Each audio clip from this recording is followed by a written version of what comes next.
Hello guys, অনেক দিন পর চলে এলাম তোমাদের সঙ্গে একটা ছোট্ট ভিডিও তোমাদের সাথে শেয়ার করে নিচ্ছি। আজ আমার জন্মদিন, ওই জন্য হাজব্যান্ডের সাথে বাইরে গিয়ে ছোটোখাটো কিছু খাবার খেয়ে এলাম, সেগুলোই তোমাদের সাথে আজকে শেয়ার করব।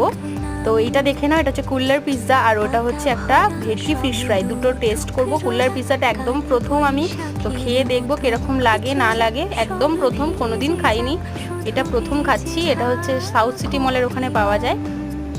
ভীষণ ভালো খেতে ছিল, কিন্তু আমার একটা জিনিসে খারাপ লেগেছে যে কোয়ান্টিটিটা বড্ড কম, অল্প ছিল ভেতরে।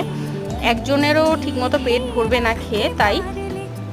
তো মোটামুটি ঠিক আছে, রেটিংটা ভালো ছিল, আমি 4 দেবো।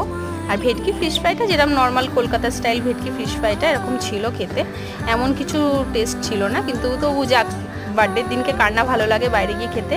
আর লাস্ট মেস্ট খেলাম গন্ধরাজ মোমো। এটা খেলাম আমরা লর্ডসের মোড় থেকে, ওখানকার আমার গন্ধরাজ মোমো ফেভারিট। তো বাই বাই।